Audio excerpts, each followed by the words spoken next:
guys, we did it. Finally. We hit 30,000 of you amazing legends who are subbed and a part of this ever-growing family of true horror stories. If you're a part of that huge number, then smash that like button and let us know in the comments. And if you're not yet subbed, why not join us and subscribe? So we can hit even bigger milestones together. Thanks so much once again. Couldn't have done it without you. Now enjoy these stories.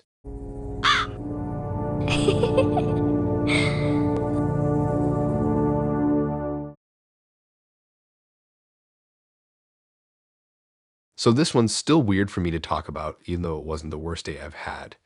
Just the most off. It started out normal, actually. We did even better than normal. His name was Dylan. We matched on Bumble, and right away he came across as smart and funny and super sure of himself. He said he worked in tech, some kind of product manager or a developer, and lived in a condo not far from my area. I liked how confident he was. Not in a cringy way, but like, you know when someone's really good at texting. He was quick, made jokes, asked questions, didn't overshare, didn't double text. Just the right balance of mystery and attention. We talked for about a week before meeting up.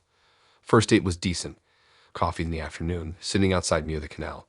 Nothing crazy, but it was easy to talk to him. He had one of those really calm voices too, like he didn't rush anything. He wore these sleek gray trainers and a weird black hoodie with no brand, and he carried a reusable water bottle everywhere, which I thought was kind of cute. Said he was always hydrated for clarity, whatever that meant. After that, we started hanging out more. Not full-on dates, more like casual drop-ins. He'd meet me outside work, or we'd grab food and walk around. Thing is, he never wanted to go back to his place. At first, I didn't really clock it. He'd say stuff like his building was under renovation or his cousin was staying with him. Once he said his shower wasn't working, so he'd been going to the gym every day to clean up. All of it sounded possible, you know, like not that weird if you don't overthink it. But then it became a pattern. He was always freshly showered, but never invited me over. And the gym thing came up a lot, like too much. Every story started or ended with after the gym, and not in a fit guy way either. He never actually looked like he worked out. Around week 3, I started noticing little stuff. His phone was always on airplane mode. He never answered calls in front of me. One time he said he had a meeting but was just sitting at a bus stop, scrolling through Spotify for an hour. When I asked how work was going, he changed the topic fast. Always something vague like it's a sprint week or you know how tech is. So one day I asked if I could come see his place, just casually. I said I was nearby and had a long break between things. He dodged the question. Just flat out didn't answer and asked me if I wanted to grab bubble tea instead. That's when it started to click. I told one of my friends, and she was like, girl, either he's married or he's broke. We laughed it off at the time, but it stuck in my head. A few days later, I got curious. Real curious. Not in a stalker way, just, you know that gut feeling. He mentioned once that his gym was 24/7 and near a specific street, so I drove by at night just to see. And I saw it. Well, I saw him, sitting in a silver hatchback parked right behind the gym. Lights off, but I recognized the hoodie. I drove past slow, pretending like I didn't notice. Parked around the corner. Waited. 15 minutes went by. He didn't move. Then I saw him open the driver's door, stretch out like he was getting up for the day, and dig through a bag in his backseat. I swear, he pulled out a toothbrush. That's when it hit me. He didn't have a condo. He didn't even have a flat. He was living in his car. Probably had been the whole time. I didn't even know how to feel. Part of me felt sorry for him. The other part, just confused. He lied, yeah, but he never asked me for money or anything. Never even hinted at needing help. He acted like he had everything handled. And technically he kind of did. I mean, he was clean, polite, dressed all right, didn't smell weird or anything. It's just, the whole life he told me about was fake. I didn't text him for a day. Then 2. He messaged me, asked if everything was all right. I replied with, "Are you living behind the gym?" It was the only thing I could think to say. He didn't reply for hours. Then finally, he just sent back, yeah, nothing else. I didn't know what to do with that. I told him I wasn't mad, I just didn't get why he lied. And he said, and I still remember this, because I like pretending I had something to offer. That was the last thing he sent me. I never saw him again. I even drove by the gym a week later, just out of habit, and the car was gone. Maybe he left. Maybe someone else found out. Maybe he found a place. I don't know. But for weeks after, I kept thinking about how well he played the role. Like I wouldn't have guessed it all unless I'd seen it with my own eyes. It's scary how easy it is to fake a life when no one's asking real questions. He had the tech lingo, the routines, the casual confidence, and I fell for it. Fully. That was the last time I dated someone who wouldn't let me near their place.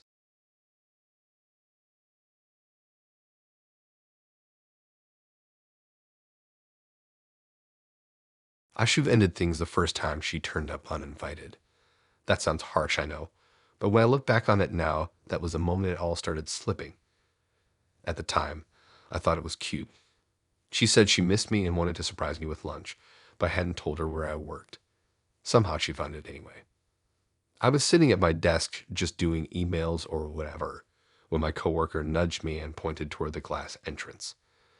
There she was, smiling like she'd been there a while, holding 2 paper bags and waving like we'd been dating for years. We'd been seeing each other for maybe 3 weeks. Her name was Kira. She was funny, loud, kind of the chaotic type in a way that keeps you entertained. Always had a story. Always had a different hair color every time we met. The first date was chill, just drinks. Then she messaged me almost every hour after that. I didn't mind it at first. I'd been in something toxic before where communication was all messed up, so part of me thought it was nice. Someone who actually seemed excited to talk to me. By week 2, she was at my place most nights. She said her flatmates were annoying and her room was too small. I didn't mind. I liked the company. She'd bring over weird snacks I'd never tried, binge horror films even though she hated them, and talk in her sleep, full on sentences that didn't make sense. Then it shifted. She started getting upset when I didn't respond straight away. I'd wake up to 8 missed calls if I didn't reply to her goodnight text. She'd say stuff like, "It's just because I care too much," or "I have anxiety and I overthink things." Again, I brushed it off. Told myself everyone's got their things. One night, I mentioned I was going to a party that weekend. She froze a bit and said, "Without me." I said, "Yeah, it was just a chill thing with some mates, nothing crazy." She smiled, nodded, and didn't say anything. That night, she cried in my bathroom for 45 minutes. I almost broke things off then, but she made it hard. She'd do this thing where right when I'd be ready to say something, she'd tell me something dark about her past. Family issues, exes who hurt her, being kicked out at 17. I didn't know what was real and what wasn't. I felt trapped between trying to be decent and wanting to run. Anyway, fast forward to maybe a month in. We're lying in bed. She's staring at me with this weird grin. Not like a cute grin, more like she's holding in a secret. And she says she got a surprise. I laugh and say, "What kind of surprise?" And she says, "You'll see." She pulls her shorts up and shows me the top of her thigh. There in bold black letters is my name. Full name. At first, I actually laughed. Thought it was a prank. I said something like, "That's not real," and waited for her to peel off a fake tattoo or something. She didn't. She stared dead at me and said, "Now you can't leave me." I don't even know what I said back. My brain just started scrambling, trying to figure out if this was some kind of sick joke or if she'd actually done it. The skin was red and raised. It was real. I didn't sleep that night. I just laid there pretending to. She curled up next to me like nothing happened. In the morning, she made pancakes and acted like everything was fine. I told my mate about it later that day. Showed him the photo I secretly took while she was asleep. He didn't even try to joke about it. Just said I needed to get out. Now. But I didn't. I tried to ease out of it instead. Start replying slower. Stop inviting her over. That kind of thing. She noticed. The call started again. At one point, she left 20-second voicemails in one night. All different moods. One where she cried. One where she screamed. One where she laughed and said, "I regret this." Then silence for a few days. Then she came back. She was outside my place when I got home from work. Sitting on the steps, said she was cold and didn't have anywhere to go. I let her in. Stupid, I know, but she looked rough like she hadn't slept. I told her we needed to talk. She nodded. Sat on my couch.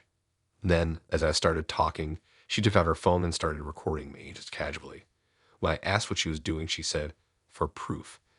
In case you lie." I told her to leave. She didn't move. I had to threaten to call the police. She finally walked out, muttering something under her breath. I didn't catch it all of the words "You think this is over" stuck with me. After that, I blocked everything. Changed locks. Warned my building. She made a second Instagram just to message me. Sent pictures of herself outside places I'd been earlier that day. She never said anything in them, just photos, like proof she was still around. Then nothing. Weeks of silence. I thought maybe she moved on. Then one night, I had a letter through my door. Handwritten, just said, "I still love you. I think you're making a mistake. Come talk to me." No return address. No name on the envelope. Just that. It's been a year now. I haven't heard from her in months. But the feeling never really went away. I still check around corners when I'm out. Still flinch when I hear someone say my name behind me. I have no idea where she is, or if she still has the tattoo. But I think about it all the time, how far someone can go to keep you, even when you're already gone. Hey guys, really sorry to interrupt. If you're still listening, then you're enjoying the story so far. And if you are enjoying, then please hit that like button. That's all I ask of you. Thanks so much. Now back to the stories. At first it was sweet. That's how it always starts, right?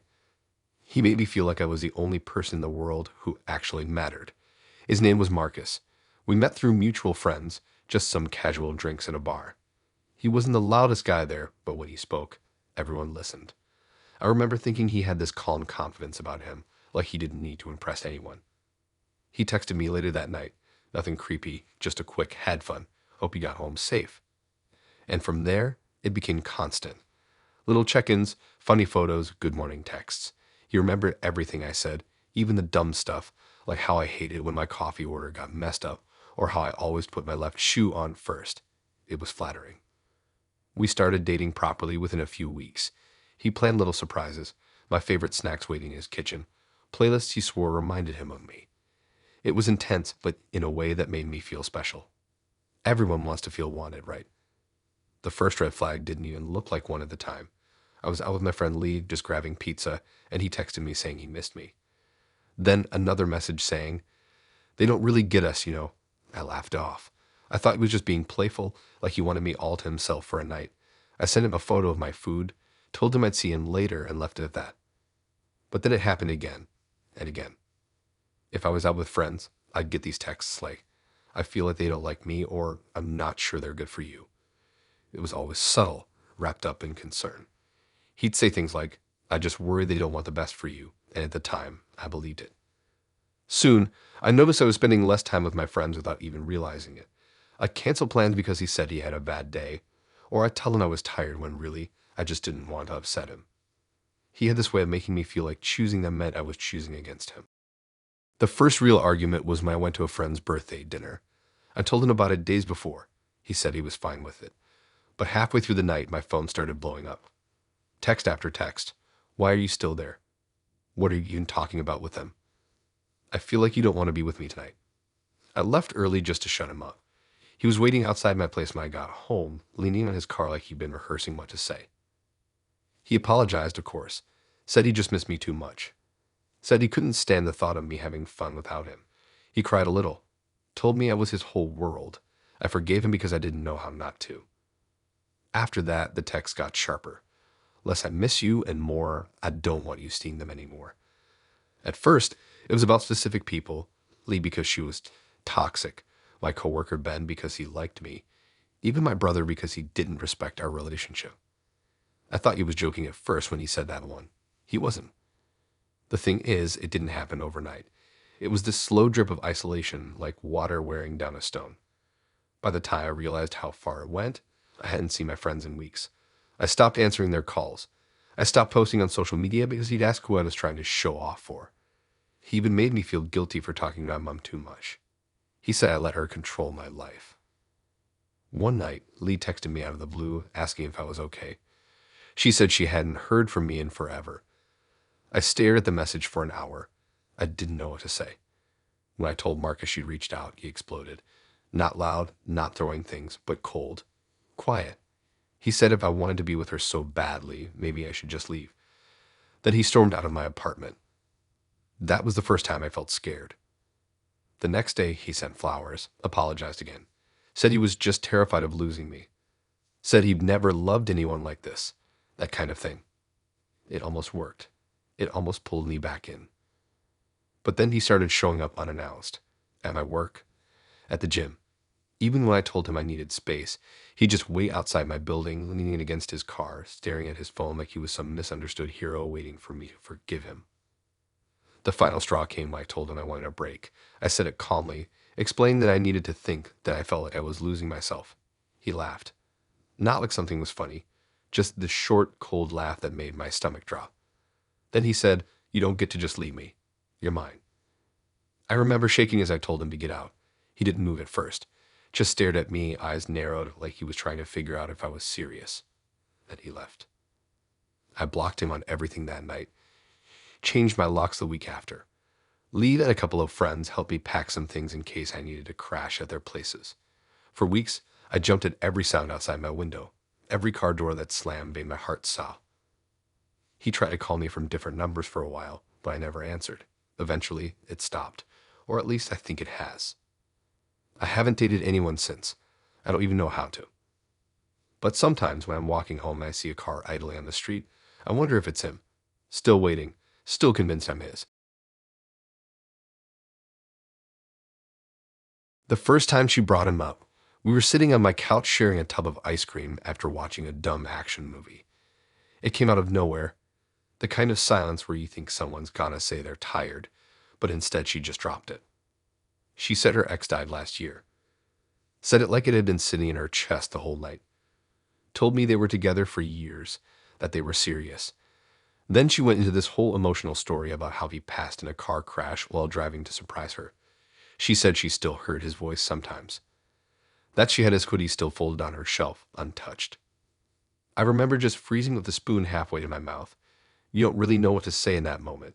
You just nod and let them speak. And she cried a little, not loud, just soft tears. And she leaned into me and said she never talked about him with other people. That it was too painful. That I was the first person she trusted enough to tell. I just held her and told her I was sorry. And that was it. I didn't ask questions. I didn't push. Because who would lie about something like that? We kept seeing each other. Nothing too serious at first, just casual dates and nights in. But I started catching feelings. She was quirky, intense, super affectionate in this way that made you feel like you were the only person in the world when she was around. She'd send me long messages about her dreams or voice notes telling me to drink water. But there was always this shadow around her, like she was trying really hard to be okay, but wasn't. I figured it was a grief. She'd mention him every now and then, never by name, just him or my person. She said he used to make her playlists, that they talked about marriage, that some days she still woke up thinking he was alive. I told her to take her time, that I wasn't trying to replace anyone, that I'd move at whatever speed felt okay for her. Things felt good, at least on the surface. Then one Friday night, I went out with my mates. One of them had just gotten a promotion, so we hit this bar downtown that we barely ever go to. It was packed, music loud, people spilling drinks, the usual. I stepped outside around midnight to call an Uber. That's when I saw her. She was standing across the street, maybe 10 feet away from the bar's side entrance, and she wasn't alone. She was arguing with some guy, like really going at it, waving her arms, pointing at him, stepping forward and back. He was yelling too. I couldn't hear what they were saying, but it wasn't subtle. They looked like they knew each other well. Too well. She didn't see me. I stood half hidden behind a crowd waiting for taxis, and I couldn't move. Because the guy she was yelling at, I recognized his face. From a photo she once showed me. That was him. The dead ex. He wasn't dead, not even close. He looked pissed off and very much alive. My stomach dropped. I watched them for maybe 2 minutes. He walked out first. She stood there for a second, then pulled out her phone. That's when I turned and walked away. Didn't wait for my Uber. Just walked. I needed to think, to breathe, to not punch a wall. She messaged me later that night like nothing happened. Said she missed me. Asked how my night was. I didn't reply. I couldn't. I didn't even know what I was supposed to say. Hey, saw your dead boyfriend alive and screaming at you outside a bar. Cool trick. The next day she called. I let it ring. She tried again the next morning, then texted me saying she was worried, that she hoped I wasn't pulling away. that losing people made her spiral.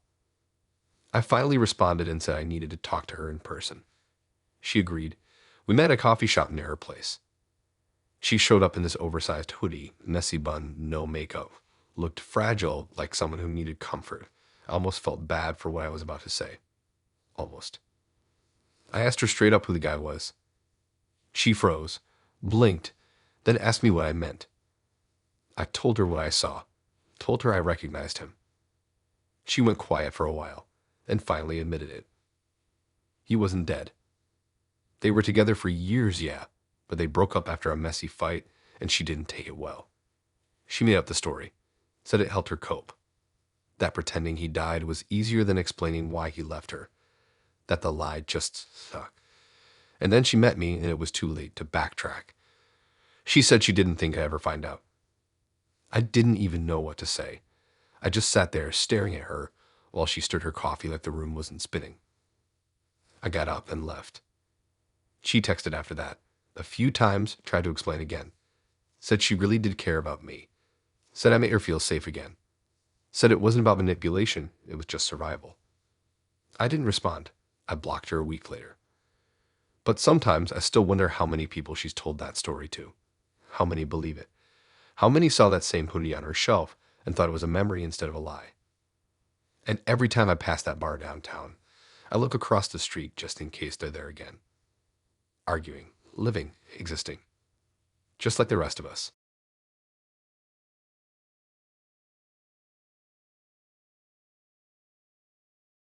When he told me to wear something formal, I was actually excited. Black tie event, he said. Some work dinner, kind of fancy but low-key. I asked if it was like a banquet or a charity thing. He just smiled and said, "You'll see." I figured he wanted it to be a surprise. Maybe he had some speech to give, or maybe he was showing me off to his colleagues. Either way, I curled my hair, wore this long black dress I'd been saving for something nice, and even did my nails the night before. He picked me up right on time. Slicked back hair, black suit, dark tie. I remember thinking he looked sharper than usual. Said I looked amazing. Held the car door open. He was quiet on the drive, not cold, just focused. Like his head was somewhere else. I figured he was nervous about the event or something. About 20 minutes in, we pulled into this small car park outside a church. At first I thought, okay, maybe it's some weird old venue they rented out. Some people do dinners in converted churches. But then I saw the flowers, and the black cars, and a group of people standing outside hugging. And that's when it clicked. This wasn't a dinner. He brought me to a funeral. I turned to look at him, expecting him to say we were just passing by or needed to stop in real quick. But he didn't. He got out of the car like it was normal. Smoothed down his jacket, looked around, nodded to a few people. I just sat there. He came around and opened my door. Told me we were already late. I stood up slowly, heart pounding. I asked him whose funeral it was. He looked me dead in the eyes and said it was for his ex-girlfriend. That he thanked me for being there. I didn't know what to say or do. I couldn't just leave. I didn't have my car, didn't know where we were. I was in a long dress and heels like I belonged there. So I followed him inside.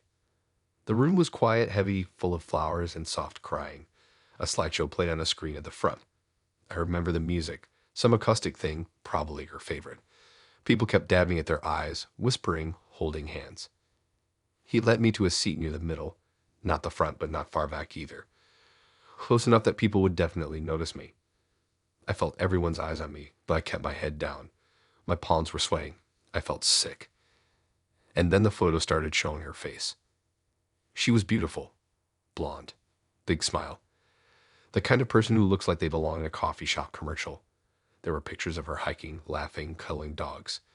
Then one of her and him. Him. The guy sitting next to me with his arm around the back of my chair. In the photo, they were on a beach. He was kissing her cheek. I could feel the blood drain from my face. That's when it got worse, because people started coming up to us. Some nodded quietly. Some gave me small, confused smiles.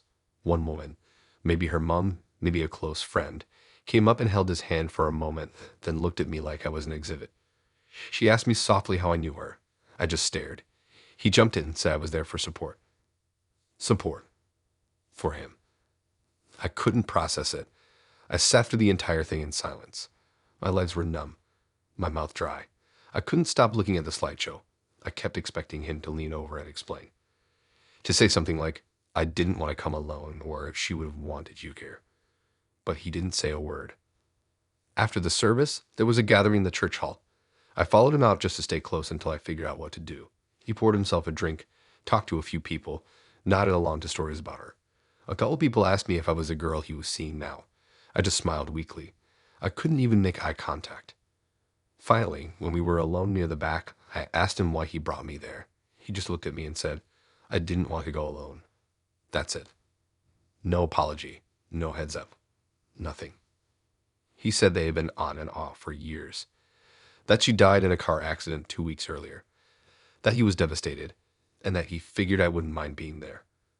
Figured I wouldn't mind. I didn't even know her name until I saw it on the order of service. I told him I needed to leave. He offered to drive me home. I said no. I took out my heels and walked to the main road barefoot until I found a taxi. I sat in the back seat the whole ride with my arms folded, shaking, trying not to cry from sheer confusion. He messaged me the next day like nothing was wrong. Just said thanks again for coming. Said it meant a lot. And the whole room knew it. Weenie blocked his number. But I kept thinking about it for weeks after, not just the funeral. Not just being dragged into the most personal moment of someone's life without warning. It was how calm he was, how calculated it felt. He knew I wouldn't say no if he called it a dinner. He knew once I was there, I wouldn't make a scene. He brought me there as his emotional stand-in, as a replacement, a prop. I wasn't his date. I was his shield.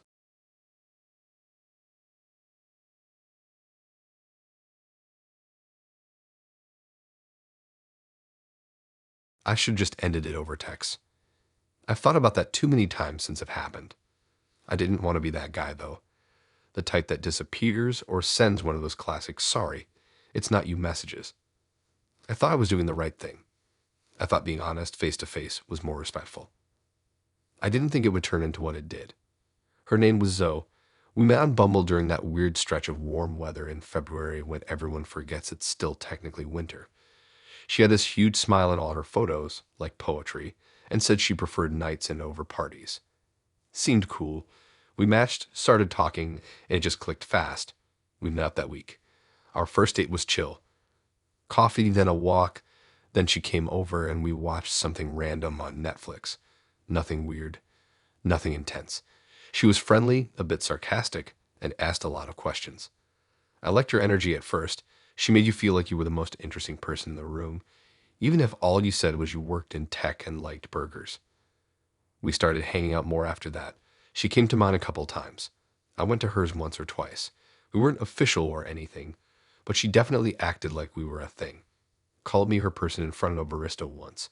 I just smiled awkwardly and went with it. But it started getting strange. She texted constantly, like full-on essays about her day, followed by questions about mine. If I took too long to reply, she'd double text, then triple. Once she called me 5 times back to back because I hadn't replied for 2 hours while I was at work. She said she thought I got into an accident. That should have been my cue, but I brushed it off. The big moment was when she casually told me she deleted her dating apps because she knew I was a one. We'd been seeing each other for 3 weeks. I started feeling boxed in. It wasn't even a dramatic thing. I just didn't feel like she did. I started pulling back. Slower replies. Canceling a few meetups. She noticed, obviously. Then came the night I tried to break it off. I told her I'd swing by hers and talk. Thought that was better than a phone call. I didn't want to ghost her. I thought maybe we could just have a grown conversation. Say thanks for the time together and move on. I showed up around 7. She was weirdly calm. Too calm. Made tea. Put on music. Acted like it was a normal hangout. I sat on her couch trying to find the right words. My heart was racing, but I kept it polite. I said it wasn't working for me. Said I liked her, but something felt off, and it'd be better to stop now than drag it out. She didn't say much, just stared. Then she stood up, walked over to the door, and locked it. I laughed. Thought she was joking, but she wasn't. She walked back, sat down across from me, and said I wasn't allowed to leave until I explained it properly. I said I already did. That I didn't want to drag it out, that I respected her too much to ghost. She shook her head. Said I was lying. Said I owed her a real reason. I reached for my phone to call someone, not 999, just maybe a friend, something, and she snatched it. Not in a violent way, just quick, quiet. Took it out of my hand and walked into the kitchen like it was normal. I sat there stunned, like fully frozen, trying to stay calm, not escalate anything. I asked her to give it back. She said no. Said if I was gonna abandon her, the least I could do was have an honest conversation. I stood up, walked over to the door. She beat me there. Stood in front of it, arms crossed, phone in one hand. She was shaking a little, but her voice stayed steady. Said I wasn't leaving until she felt like she understood. I didn't know what to do. We were in her flat. She had my phone. The door was locked. It wasn't violent. It wasn't loud. But it felt wrong in every cell of my body. So I sat down. I started talking. I tried to explain again, calmly, saying we just weren't a match, that it wasn't about her being bad or broken, that I just didn't feel the spark she did. I repeated myself over and over, for almost an hour. She interrupted every other sentence. Said I was scared of love. Said I didn't know what I wanted. Said I was probably still in love with someone else.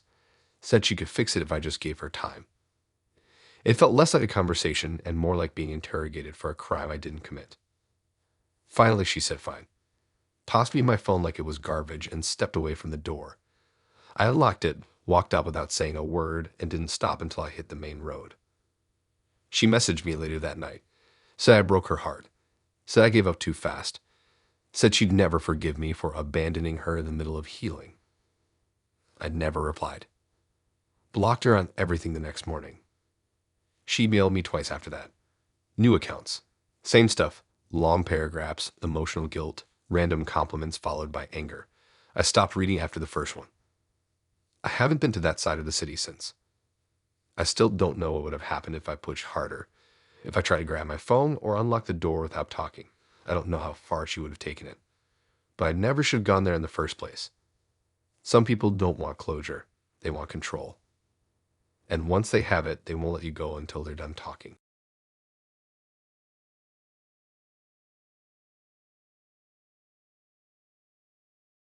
At first, I thought it was a coincidence, like weird, yeah, but not wild enough to panic. People bump into each other all the time, especially when you live in a small-ish city where everyone flocks to the same 5 coffee spots and 3 places with parking. That's what I told myself, over and over, until I couldn't anymore. His name was Darren. I met him through a friend's birthday thing, one of those bring whoever bar nights. He was quiet but not awkward, kind of dry sense of humor, and had this laid-back energy that felt safe. That's what got me really. He didn't push anything. Just chatted, listened, asked questions. We swapped numbers after the second drink. No pressure. We went out maybe 3 times. All chill. 1 coffee, 1 dinner, 1 movie. Nothing deep. Just casual talking and driving around and laughing at dumb stuff. No fireworks or anything, but I didn't hate it. I was coming out of a rough breakup and wasn't really looking for a relationship, so the timing made sense. But after the 3rd time, I kind of drifted. He was nice, just not what I wanted long term. I told him that straight up. I even sent the whole honest message. The classic, I think you're great, but I'm not really in that place type of thing. He responded with a short reply like, all good, appreciate the honesty. And that was it. Or so I thought. About a week later, I saw him again. I was in the queue at a sandwich shop near my work, and there he was behind me. I turned around and we both did that awkward, oh hey face. I laughed it off, said hi, asked how he was, and he acted super chill. Said he was in the area for a meeting. Whatever. Then 3 days after that, I saw him again. This time it was at the petrol station, literally 5 minutes from my flat. I pulled up and saw him already filling up his car 2 pumps over. Again, friendly wave, casual small talk. I asked if he lived nearby, and he just said, kinda all over. That was weird, but I left it alone. But then it kept happening. At least once or twice a week, I'd bump into him. Sometimes at my regular coffee shop. Sometimes walking near the park I run in. Once even at a random gas station halfway to my mom's. That one shook me a bit. I remember thinking, what are the odds? But I still wasn't thinking worst case scenario. I figured maybe we just liked the same places. Same side of town. Same habits. Until I mentioned it to my friend. She looked at me dead serious and said that's not normal, like at all. She asked if I thought he might be following me. I laughed and said no way. He didn't feel like that kind of guy. But once she planted the idea, I couldn't stop noticing how frequently I saw him, and how it always felt like he just happened to be there first. So I started testing it. I switched up my schedule, went to a different coffee shop, changed the time I went for runs, parked on side streets instead of the usual spots. And for about a week, nothing. No sightings, no weird moments. Then one night I pulled into the Tesco car park at 9 p.m. to grab some snacks, and there he was, standing next to his car, texting. I almost backed out of the lot. He looked up and smiled like he expected me to be there. That night, I didn't sleep. I went through my texts with him, looked for anything I might have said that gave away my routines. But he hadn't messaged me since the all-good reply. No likes on my posts, no comments, nothing. It was like he ghosted me but still knew where I'd be. I was freaked out, but I didn't have proof of anything. Until I went in for a tire change. One of my rear tires had been slowly losing air, so I took it to this little local garage. The guy pulled the car up, started working, and 20 minutes later came back into the waiting room holding something small and black in his palm. It was a GPS tracker. He said it was stuck inside the back bumper, wedged up under the edge near the license plate. Battery powered, no label, just sitting there. I didn't even know what to say. My body just shut down. I asked if he was sure it was a tracker. He nodded. Said he'd seen them before on company cars. Said someone had to physically place it there. It didn't come with a car. My chest was thudding. I felt like I was gonna be sick. There were only 2 people who'd been in my car recently. My friend and Darren. She didn't even drive. And Darren, he drove us back from the movie once. Said he liked my car. Said it was neat. That was the last time he ever touched it. I took the tracker and didn't even know what to do. I drove straight home and parked 2 streets over.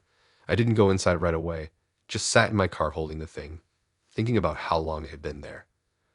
How many places I'd gone while he tracked it. How he always just happened to be nearby. I wanted to throw up. I reported it. Filed a police report. I don't know what came of it. I gave them the tracker, gave them his name, the whole story. But they said without direct proof of him placing it or more evidence, it'd be tough to press charges. They asked if I wanted a protection order. I said yes. He never came around after that. No more run-ins, no more sightings. It was like he vanished. But to this day, I double-check every car I borrow. I'd never park in the same spot twice, and I stopped posting where I am in real time. Because no matter how normal someone seems, you never know if they're following you.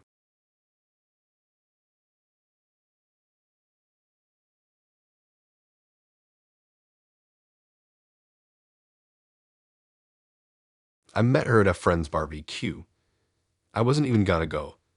It was one of those last-minute invites where you're like, I had 4 hours of sleep, my shirt's got ketchup stains, and I don't want to talk to strangers. But I went, and she was there. Her name was Layla. She was wearing this big oversized hoodie even though it was warm, and she had that kind of vibe where everything she said sounded cooler than it should. Not try hard, just that weird magnetic energy some people have. We ended up talking for most of the night. Didn't feel forced. She was funny, a little intense, but in a way that made you lean in, not back off. We swapped numbers. Then came the usual late-night texting, memes, dumb inside jokes. We got food a couple nights later. It clicked fast. We saw each other almost every weekend. It wasn't crazy deep, but it was steady. Like we hang out, order food, talk for hours. She'd tell me things about her family, growing up, her exes. Always said she had a complicated dating history, but was done with the drama. Said she wanted something real. I was into it. She didn't post me or tag me or anything, but honestly, I didn't think much of that. Some people like to keep stuff private, and we were still new. I wasn't rushing it. We weren't official, but it felt like we were headed there. Then one night, I was in my apartment making coffee, and she was sitting on my couch scrolling through my TV recommendations like she lived there. I remember that detail because it felt really domestic in a good way. And then someone started banging on my door. Not knocking, banging. It was around 9:30, already dark. I looked through the little window next to the door, and all I saw was this guy's shoulder. Whoever he was built. I opened it a crack, thinking maybe it was a neighbor or someone needing help. Instead, this dude just shouted, "Where is she?" At first, I thought he had the wrong apartment. I literally said, "What?" before I even processed it. He pushed the door open more, trying to look past me. I stepped outside quick and closed the door behind me. My heart was racing. This guy wasn't playing around. He looked furious, like someone had scratched his car and keyed his name into it. He said her name, Layla, and my whole body froze. I didn't say anything, just stood there staring at him, heart in my throat. He kept going, said he knew she was in there, said he tracked her phone, said I was the guy she'd been hanging out with, said I was part of some twisted game. I was shaking. I told him I didn't know what he was talking about. He pulled out his phone and showed me screenshots. Texts, snaps, Instagram messages, photos. She was with this guy, proper relationship stuff. Dates, inside jokes, arguments, apologies, full-blown couple dynamics. It wasn't a fling. They'd been together for months. I couldn't even speak. He started pacing. Said she told him she needed space, that she was staying with friends, that she needed time to figure stuff out. Meanwhile, she was at mine, eating chips on my sofa and talking about wanting something healthy. He told me she'd been doing this for years, that she'd use guys to make him jealous every time they had a fight. Said I was probably number 4 or 5, that she always picked someone nice, made him feel like she was gonna leave for good just to get a reaction out of him. And apparently, it worked every time. I asked him to calm down, told him I had no clue. He looked at me dead serious and said, "Neither did the last guy." Then he left. Just turned and walked off. Didn't yell, didn't punch a wall. Just gone. I walked back in like a ghost. Layla was still on the couch, legs crossed, watching some Netflix show. She looked up at me and smiled like nothing happened. I asked her who that was. She paused the show, blinked, then said, "Oh, that's just Kyle." That's it. I kept asking questions, and she got weirdly casual about it. Said they'd been on and off. Said things got messy. Said he was possessive and that she was trying to move on, but he wouldn't let go. She talked about it like she was a victim, like this guy just showed up randomly out of jealousy. But I wasn't stupid anymore. I asked her why she never told me about him, why she kept coming over, why she didn't warn me that someone might literally show up at my door. She got defensive. Said I was overreacting, that she liked me, that I made her feel safe. I didn't feel safe. I felt used. I told her to leave. She looked annoyed, like I was ruining the night, grabbed her bag, walked out without saying much. She didn't even look sorry. I didn't sleep that night, kept thinking about what that guy said, how she'd done it before, how I was just a pawn in her drama spiral, how I probably would have kept seeing her if he never showed up, would have kept texting, kept calling her chill, believing every word. She texted me the next morning like nothing happened. Just said, "Hey, sorry about that. Want to talk later?" I blocked her, and I changed my lock the same day.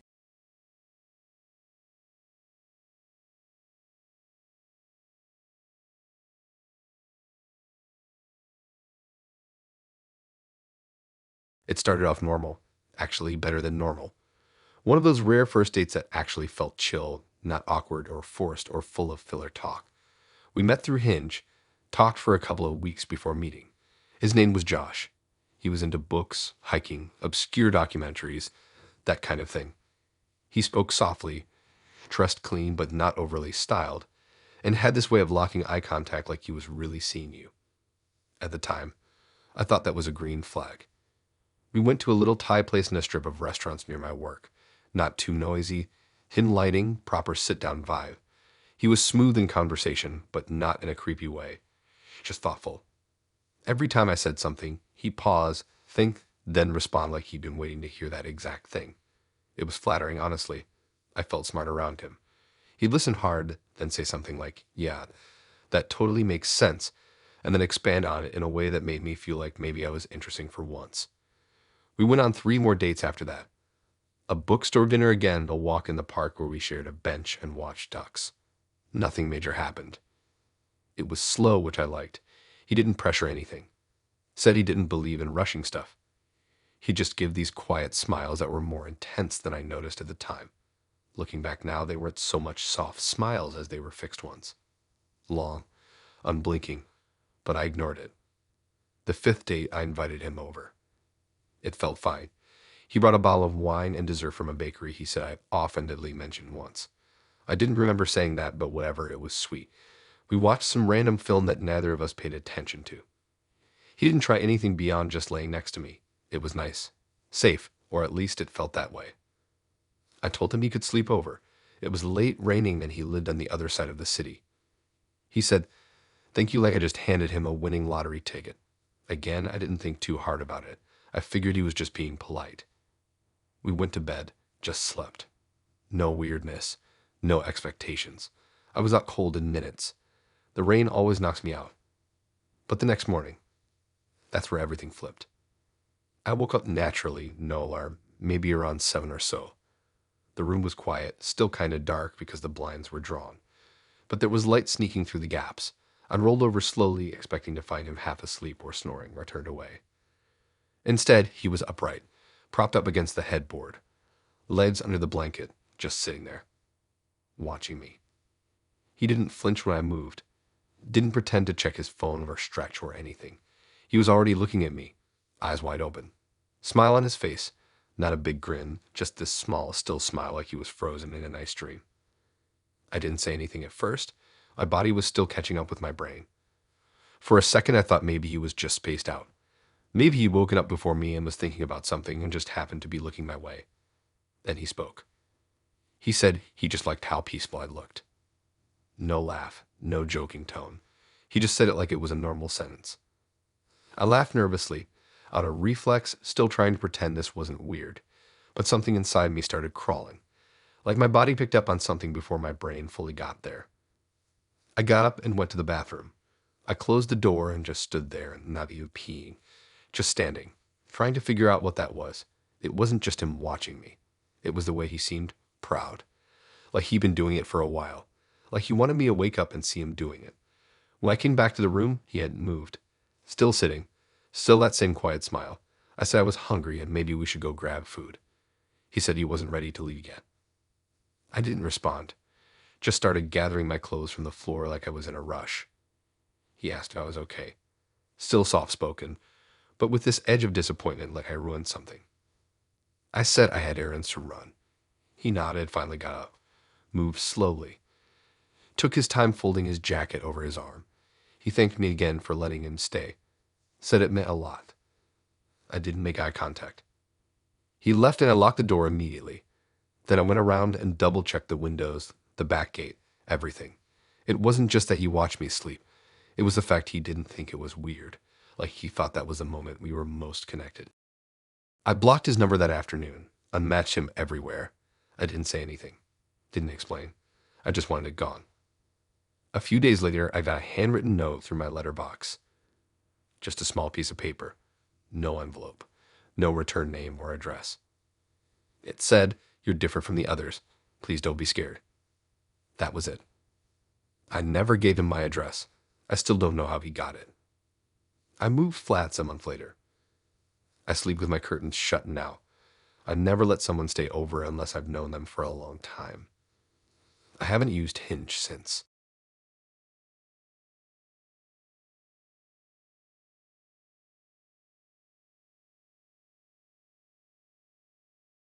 I'll start this by saying, yeah, I coasted her. I know it's a scummy move. I don't have some deep excuse. It wasn't the right thing to do. I should just said it wasn't working and moved on properly. But what happened after made me wish I'd never signed up to Hinge in the first place. Her name was Emily. She was funny, sarcastic, smart. We matched on a Sunday and got a drink that same week. It was good, real good. Not like firework level or anything but chill. The kind of date where you leave thinking, I'd see them again for sure. So I did. We met a few more times. Couple of dinners, late night walks, a small gig. She made playlists, like actual themed playlists with cover art and dumb names. She remembered what drink I always ordered. She'd send voice notes with stories about her day. She'd roast me constantly, but in this warm, flirty way. I liked her. For a bit. Then something shifted. I don't know what triggered it exactly, but I just started feeling off. Like the vibe changed. Conversations felt heavier. She started talking about future plans like we were heading somewhere fast, and it freaked me out. I didn't know how to say, I think we're moving at different speeds. So I just pulled back. Slower replies. Cancel the plan or two. And then I just didn't text back. I know, not proud of that. But she didn't double text or go nuts or anything. She went quiet. I figured that was it. Until 2.5 weeks later, I get pulled into a quick chat with someone from HR. I thought it was gonna be about late timesheets or some stupid policy update.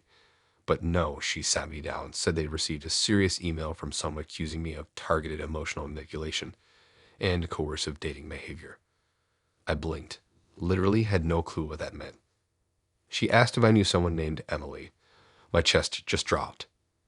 Apparently, Emily had found my LinkedIn, not hard, since my full name was on my dating app bio, and contacted my company directly.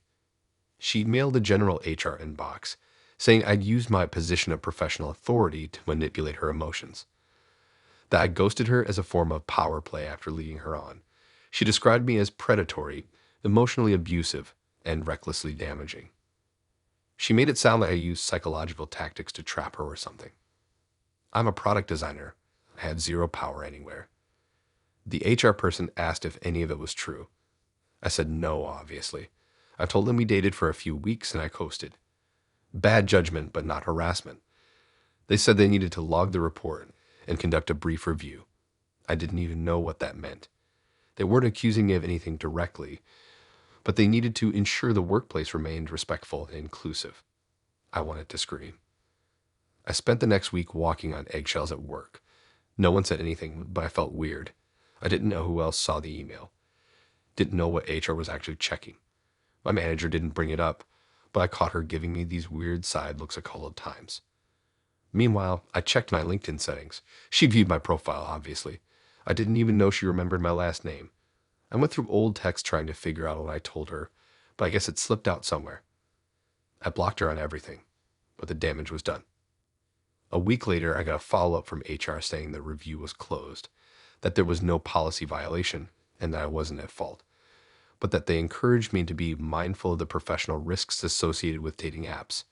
That was it. No apology. No clarification. Just a gentle pat on the head for surviving the weirdest accusation I've ever heard in my life. I didn't reply. But that wasn't the end. 3 days later, one of my coworkers, someone I didn't even speak to that much, DM'd me on Instagram. Said, "Hey man, sorry this is random, but is this girl talking about you?" He sent me a TikTok.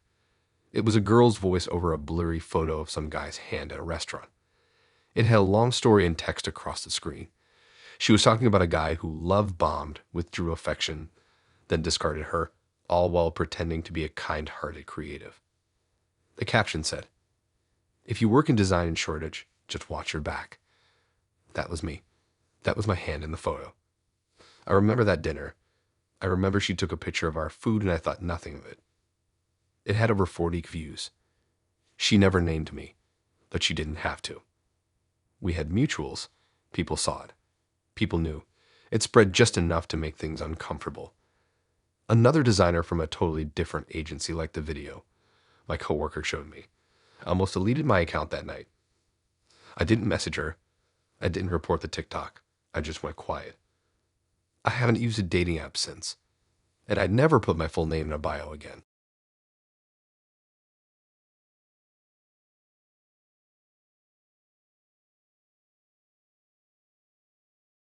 I thought I hit the jackpot.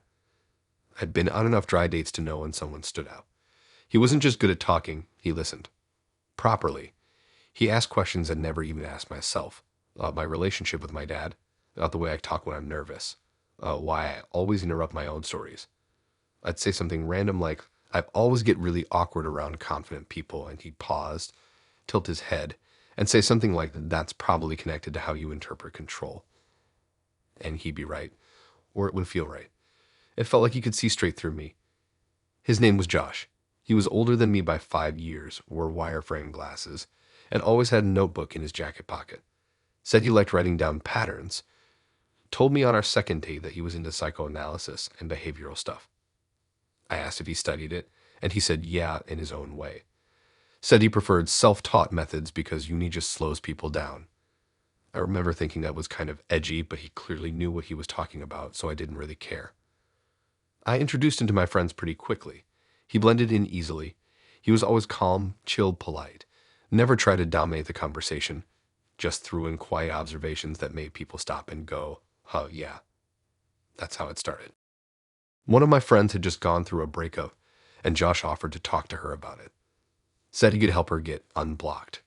She agreed. They met for coffee, talked for 2 hours. She came back glowing. Said it was better than therapy. Said he opened her eyes. Then the weird bit, she gave him 20 pounds. I laughed, thought it was a joke. She said no, he wouldn't take her seriously unless she paid for his time. Said it was about energy exchange or something. He never asked me to pay him, obviously, but soon my other friends started booking time with him too. Literally texting me asking, "Hey, do you think Josh has time next week for a session?" Like he was some freelance psychologist. He made a little calendar for them. Started meeting people at cafes, parks, sometimes even our flat if I was out. He said he didn't want to do it online because it distorted the dynamic. I started calling him the couch guy as a joke, and he just smiled like he liked the title. He had sayings, weird ones. Stuff like emotion is just memory with teeth or shame doesn't survive under naming. They all sounded deep and smart.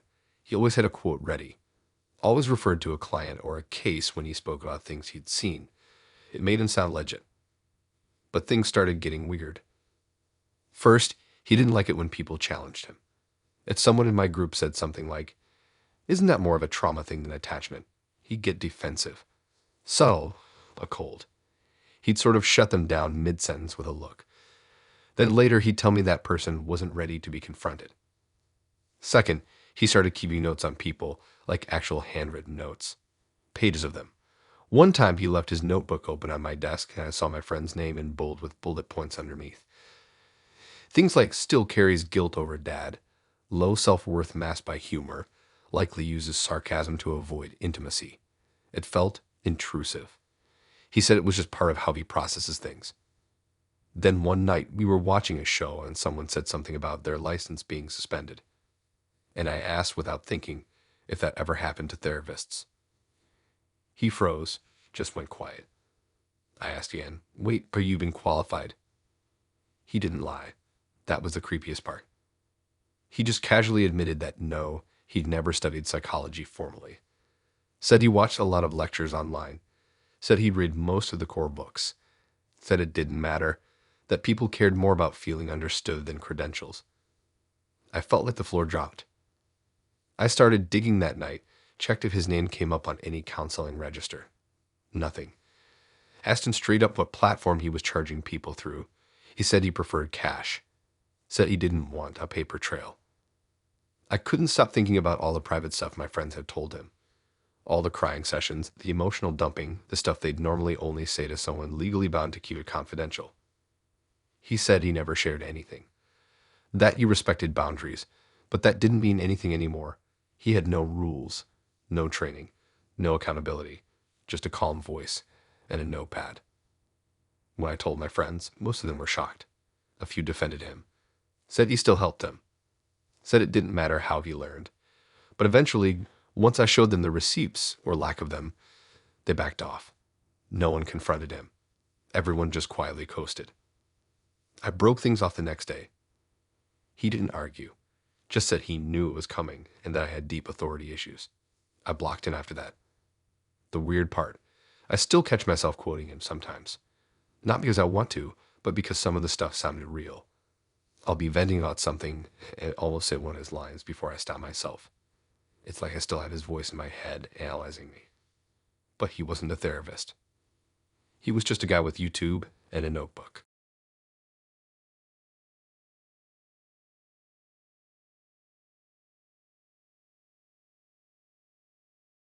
I wasn't even gonna go on the date. That's how this started. I was just bored, scrolling through an app I don't even like, and there she was, Lola. Blonde, soft smile, books in the background of her profile pic. Said she liked slow walks and hated rude people. I didn't think much of it. Swiped. Matched. Started chatting. She was sweet, like almost overly sweet. Said she liked honest people. Said I gave off safe energy. I wasn't sure what that meant, but she seemed normal, maybe just a bit intense. Still, I agreed to meet for dinner. It was a Tuesday. Italian place on the corner near the station. Small spot of quiet, usually not too busy. I got there 5 minutes early. She was already sitting at the table. She stood up when I walked in, gave me a big hug like we met before. I just kind of rolled with it. I figured maybe she was just nervous or one of those people who hugs instead of shaking hands.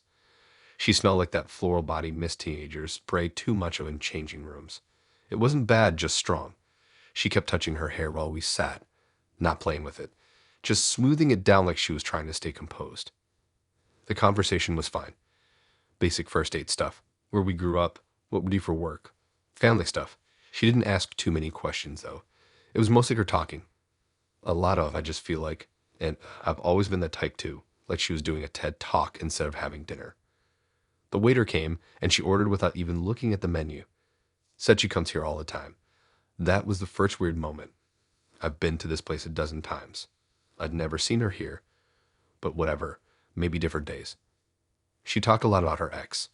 Not in a bitter way, just too much. Like every other topic somehow circled back to how he never really saw her, or how people don't know how to handle real emotion. I kept nodding, sipping my drink, hoping the food would come fast. When the plates finally hit the table, she got quiet, weirdly quiet, like she was preparing to say something. I kept eating, pretending not to notice, just pushing ravioli around my plate. Then she dropped it. Said she loved me. Like that. No lead up, just straight-faced. Told me she loved me. I thought she was joking. I laughed a little, trying to ease the tension. But she didn't laugh back. She looked serious. Her eyes started welling up before I could even respond. I told her I didn't know what to say. She nodded slowly, then wiped her eyes with the sleeve of her jumper. Mascara smudge. Her fork was still in her hand. She hadn't touched her food. She said it again. I just sat there, like a moron, trying to figure out how someone could fall in love over a few messages and one plate of pasta. She said she'd never felt this before, that it just made sense, that her heart already knew. It didn't feel romantic. It felt like a warning. I told her I had to leave early because of work the next day. She just nodded, but her eyes didn't move from mine. I stood up, asked for the bill, paid for both, and she followed me out. Literally followed. I didn't say we should walk together. I didn't say, let's go this way. She just walked right behind me, silent, through the dark side street toward the car park. The sound of her boots tapping behind me is still stuck in my head. She didn't say anything, just followed close enough that I could hear her breathing. When we got to my car, I turned around to say goodbye, and she was crying again. Quiet tears this time. Not dramatic. Just leaking slowly while she stared at me. I told her I didn't think we were on the same page. She asked me if I'd block her. I didn't know what to say, so I said no. She asked me if I felt even a little bit of it. I told her I barely knew her. She smiled through the tears, said that was okay. Said she could wait. Said love doesn't always hit both people at the same time. Then she turned and walked away. I sat in my car for 5 full minutes before I turned the engine on. The next day, she messaged me like nothing happened. Sent me a video of a cat sitting in a sink. Just lol, this made me think of you. I didn't reply. She kept messaging. Nothing me, nothing creepy. Just soft stuff. Good morning texts. Photos of coffee cups. Voice notes of her humming. Every day for almost a week. I didn't block her. I don't know why. I think I was scared of making her spiral. Then one day she stopped. No texts, no videos, nothing. I thought maybe she moved on. Maybe she found someone else to fall in love with.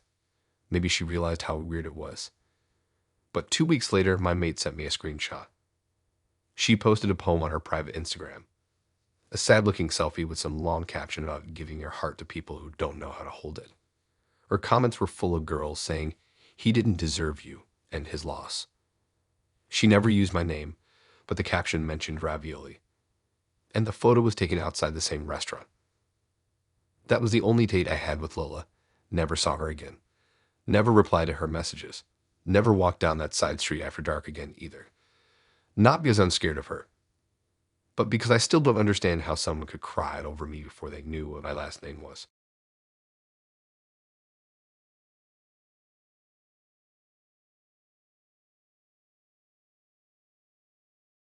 The last thing I said before leaving was to check if the back gate was locked at night because the wind sometimes pushes it open. That was it. Not anything dramatic, not a huge speech, just a casual reminder. Dom nodded, smiled, scratched behind Toby's ears, and promised everything would be fine. That was the Friday I flew to Edinburgh to see my mom for the weekend. Just 2 nights. I'd been planning it for weeks. I hadn't left Toby with anyone in ages, but Dom offered. Said he loved dogs. Said Toby was the chillest dog he'd ever met. I trusted him. We'd been dating a couple of months. Not exclusive or anything, but he was around enough to know where the tea bags were and which side of the bed I liked. He met Toby pretty early on, and Toby liked him, or at least tolerated him more than most people, which was rare. Toby was picky, but Dom had that calm energy dogs seem to like. He gave off the dog dad vibe. So, yeah, it didn't seem that weird to ask him to stay over and feed Toby while I was gone. I left a full list. Feeding times, treat limits, walk durations, emergency vet numbers, even Toby's weird fear of people in cycling helmets. Dom said he had it all under control. I believed him. I landed back home on Sunday night. It was raining hard and my suitcase kept tipping over. I was tired, hungry, and I just wanted Toby to tackle me like he always did. Tail wagging, paws on my chest, spinning in circles, the full welcome committee. I walked through the front door and instantly knew something was off. It was too quiet, like still quiet. I called for Toby. No jingling collar, no scampering paws, nothing. The living room was clean. Too clean.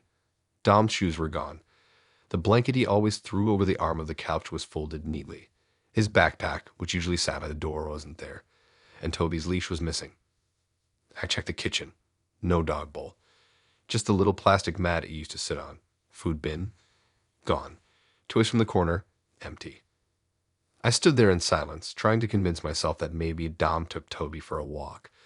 But the rain outside was hammering the windows, and there's no way he would have gone out in that. I called him, straight to voicemail. I called again, then again. Nothing. I texted, "Hey, where are you guys?" No reply. I went upstairs. His hoodie was gone from the chair in my room. Toothbrush gone from the holder. Blanket gone from my bed. And on the pillow where Toby usually curled up next to me was a single tennis ball, just sitting there like a placeholder. It didn't feel like something Dom forgot to return. It felt like a message. I finally got a reply the next morning, just one line. "He likes me better." That's what it said. I blinked at the screen for a full minute before I even processed it.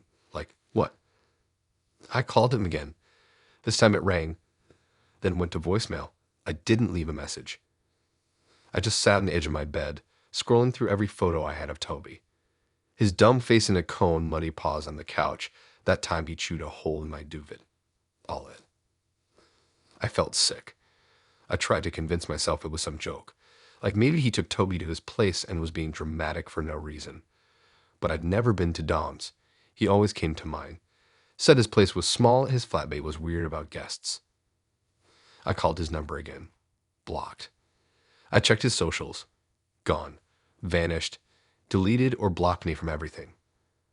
I messaged a few mutuals. A couple people we'd met through, like a guy he played five-a-side with and a girl he used to work with. One of them replied with just, "Wait, he took the dog." That's when I started to panic. I contacted the police, filed a report, gave them everything. Texts, photos, details, dates. They said it wasn't technically theft because I gave him access, and it wasn't clear if it was a misunderstanding or not. Which to me sounded like, sorry, you trusted the wrong guy. I called every shelter, every vet in a 10-mile radius. Posted online, shared photos. Nothing. No one had seen Toby. No one had seen Dom. It was like he disappeared with him on purpose. It took about a week for me to really accept he was gone. Not just Toby, but Dom too. Whenever we had wasn't real. The sweet guy who remembered my birthday and made me playlist was also the guy who stole my dog and said he deserved him more. He didn't even take anything else, just Toby's stuff, like it was planned. Like from the moment he offered to dog sit, he made the decision. That's what haunts me. It's not just that I lost Toby. It's the idea that I let someone into my house, my life, and he smiled the whole time while probably thinking, yeah, I'm taking this dog. That I trusted someone who turned my pet into a prize. Like Toby was a person to me and a prop to him. It's been months. No updates. No signs. Dom's number doesn't work anymore. His socials are dead. I even searched his name on Reddit and Facebook to see if he popped up in random groups. Nothing, like he vanished. Sometimes I wonder if he's done it before. If there's someone else out there missing a pet because some guy smiled at the right time and made them feel safe. I still check every golden retriever I see. Still pause when I hear that same jingle of a collar. Still sleep with the old leash hanging by the door.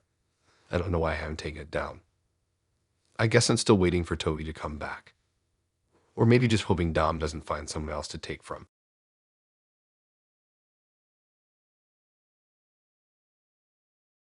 I didn't even have TikTok downloaded. That's probably the worst part. If my mate hadn't sent it to me, I wouldn't have found out. Would just carry on texting her like nothing happened. Would maybe even gone on a second date. But instead, I got a screen recorded link at 1 a.m. with a bunch of laughing emojis and a bro, is this you? It was me. It was the exact moment I leaned in to tell Alice that my dad had been sick last year and that I'd taken time off work to help out at home. The exact sentence, the same pudding, the same burger I'd ordered that I barely finished because I was nervous and didn't want ketchup on my face. She caught all of it from across the table.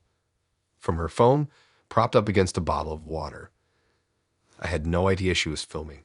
I didn't see her adjust anything. I didn't plug a camera. Nothing.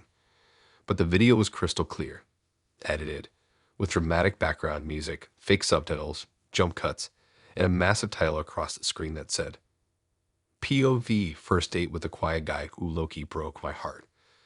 I sat there staring at the video like it was someone else's life. But I remembered every second of that night. I remembered choosing that table because it was near the window. I remembered the light above us flickering. I remembered her laughing at one point and touching my hand briefly and thinking, cool, she's actually into this. And apparently, so were 300,000 other people. The comments were brutal. I hadn't even said anything bad in the clip. I was just talking about something serious. But the way it was cut, it made me look like I was trauma dumping, like I was trying to guilt her into liking me. The captions weren't accurate either. She twisted my words. Instead of what I actually said, the subtitles read like I was delivering a sad monologue on purpose. One comment said I looked like I'd cry if the wrong song played. Another said I had therapy eyes. Someone else said, you can tell he writes notes at confessions. But what messed me up the most was how normal she looked in the video. Smiling, nodding, playing along, like this wasn't real life to her, just another little story she could put online. I remember the entire date clearly. She showed up 10 minutes late but apologized in a chill way. Said the train was packed. We got burgers, she ordered sweet potato fries. She said she liked psychology and true crime podcasts. She asked me about my job, my family, if I believed in horoscopes. I told her I didn't, but I liked when people explained theirs. We joked about how awkward first dates are. I thought it was good. Not I found my soulmate good, but actually good. Like maybe second or third date good. I never imagined I was being recorded. I went back and checked our chat history. She didn't say anything after the date that made it obvious. Just said she got home safe and that it was nice talking in person. She used a few sparkle emojis. I remember thinking, yeah, maybe she'd just chill. But it turns out she was probably editing the video that night. She must have started the moment she got back. I looked her up on TikTok. She had a whole series. Not just me. Different guys. Different outfits. Same setup. Poe-style videos with captions like when he talks about his ex for too long, or I pretended to drop my fork just to see if he'd pick it up. Her comments were full of followers analyzing every guy's posture, what they ordered, how they blinked. Some clips had nearly 1 million views. Some guys clearly didn't know they were being filmed. You could see it. The way they leaned in, not glancing at the phone. The way they spoke openly, thinking it was a private convo, just like me. And the worst part, the video of our date had a pinned comment from her. It said, no hate to him. He was sweet, just not for me. But I had to share this one, like that made it better. I wanted to message her. I typed something out twice, deleted both. I even considered commenting on the video, or what was I gonna say? Hey, that's me. Just give it more attention. I ended up blocking her on everything. Instagram, WhatsApp. Didn't even bother explaining why. She probably figured it out. But a week later, I got a message from a random account. Just a thumbs up emoji. No context. Then it got deleted. I don't know if it was her or some follower. Maybe one of the other guys. I don't know. But it made me feel like I was still part of it. Like I was still on her radar. Or someone else's. The whole thing made me weird about dates for a while. I kept checking for phones on tables. I kept watching reflections in windows. I stopped sharing anything personal for months. Even dumb stuff like favorite food or my brother's name felt risky. Because now somewhere out there, there's a clip of me being a real person, turned into content for someone else's entertainment. And the worst part, I didn't even get the fries I ordered.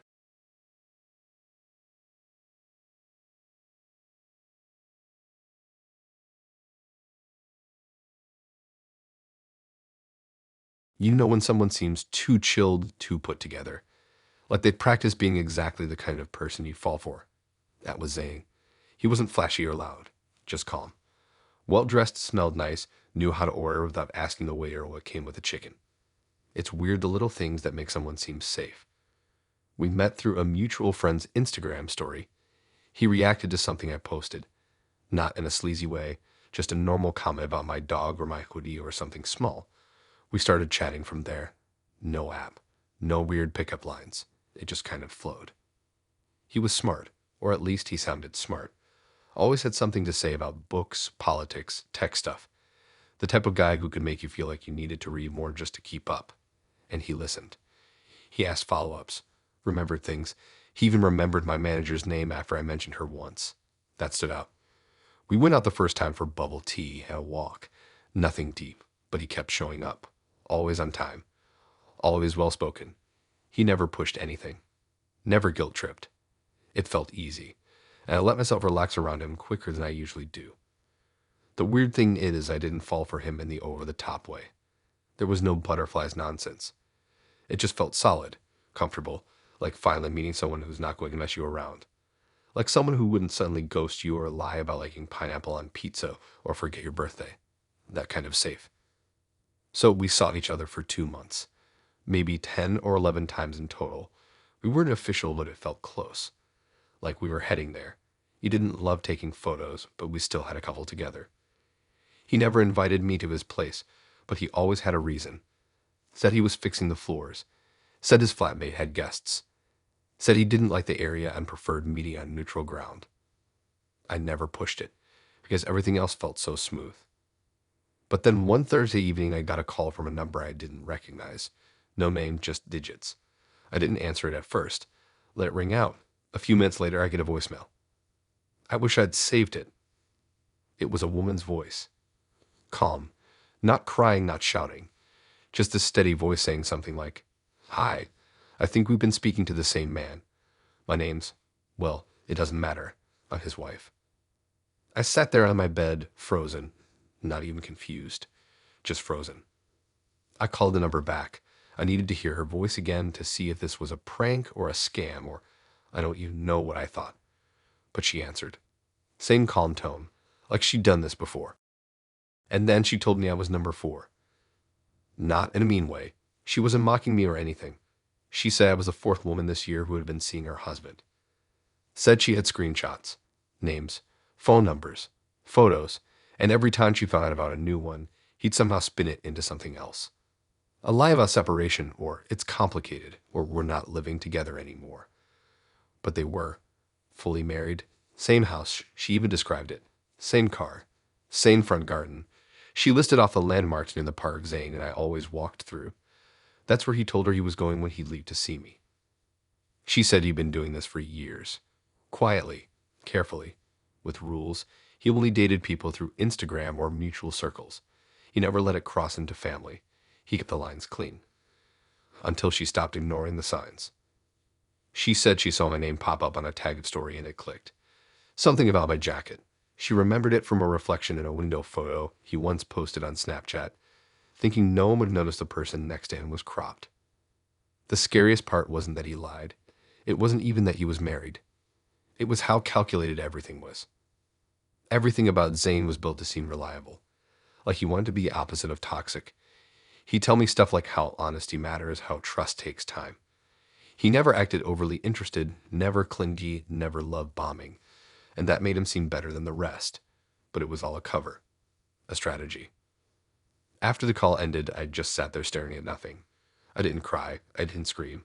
I just felt this dull, slow sickness creeping in, like something hollow opening in your chest. I thought back to everything. Every moment that seemed a little off. Every text that came slightly later than usual. Every excuse about his phone being off because he was in meetings.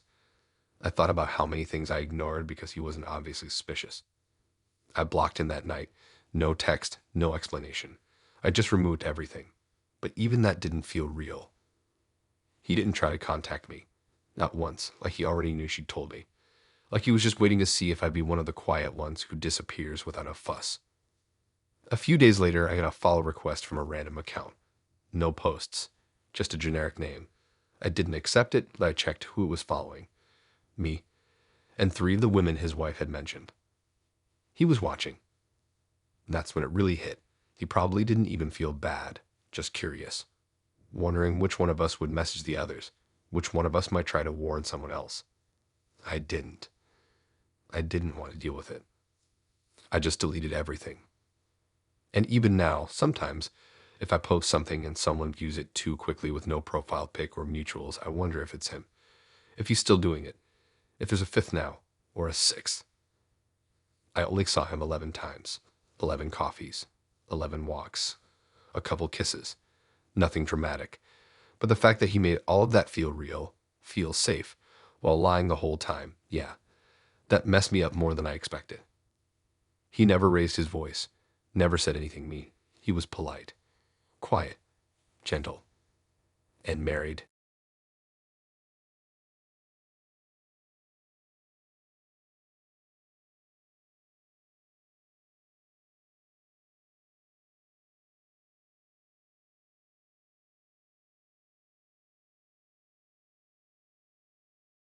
It's honestly wild how perfect he looked at first.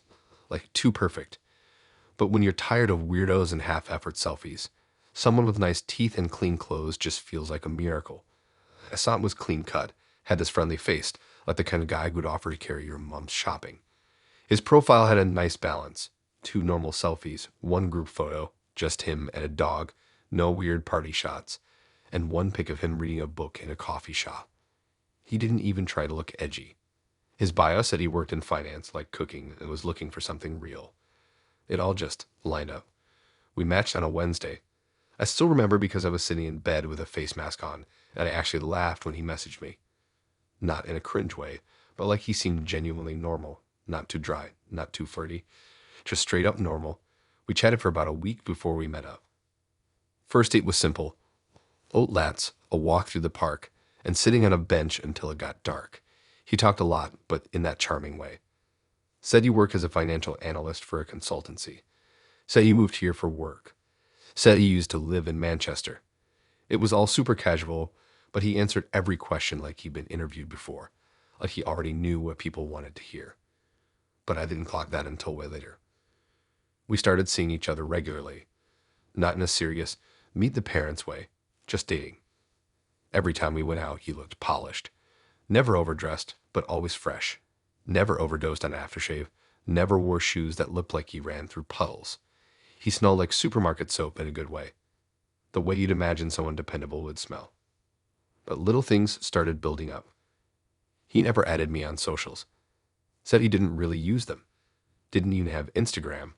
Said it was distracting. He did show me his LinkedIn once, though.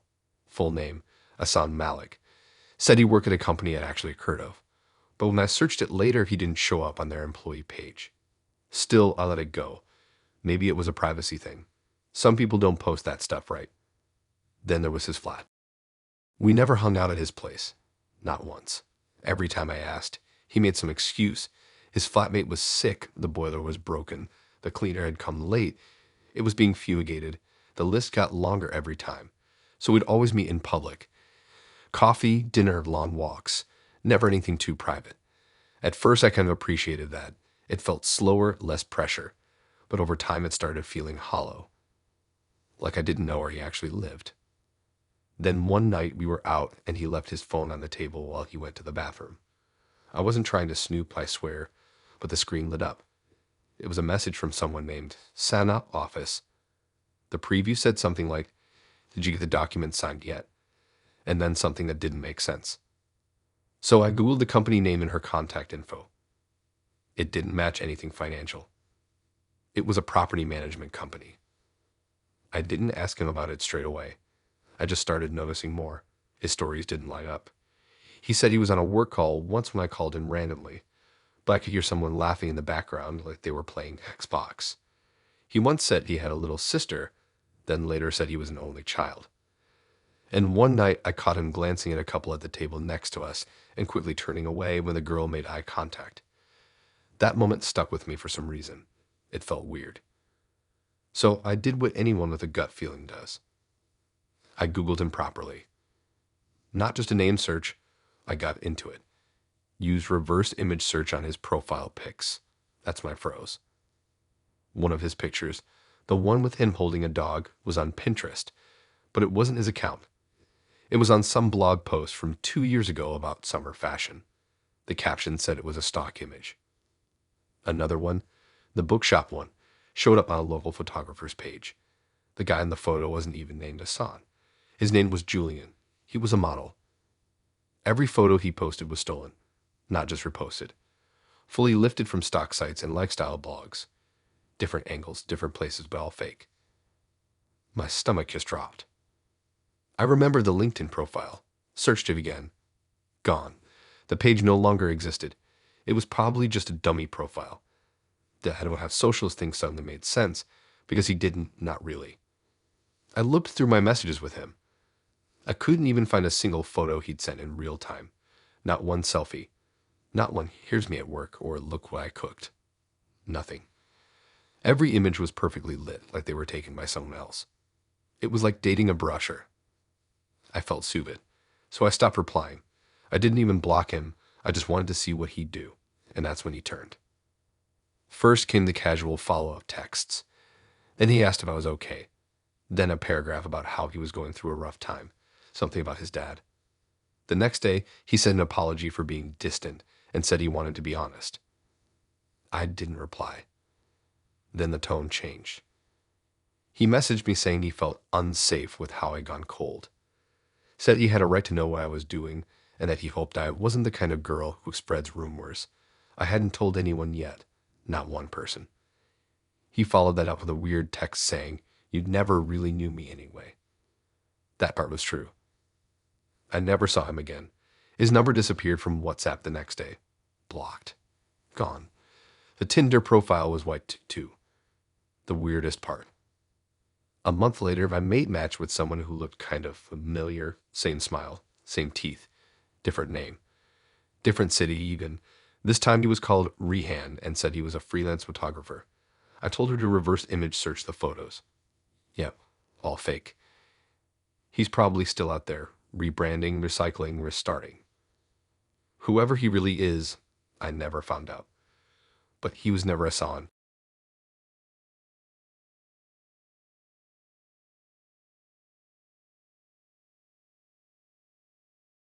I honestly thought this was gonna be one of those boring Tinder flings.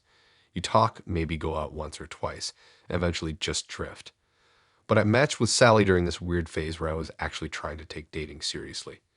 Like for once I wasn't just swiping for ego or boredom. Her pictures were cute, pretty normal too, not the filtered sort. And she messaged first, which barely ever happens.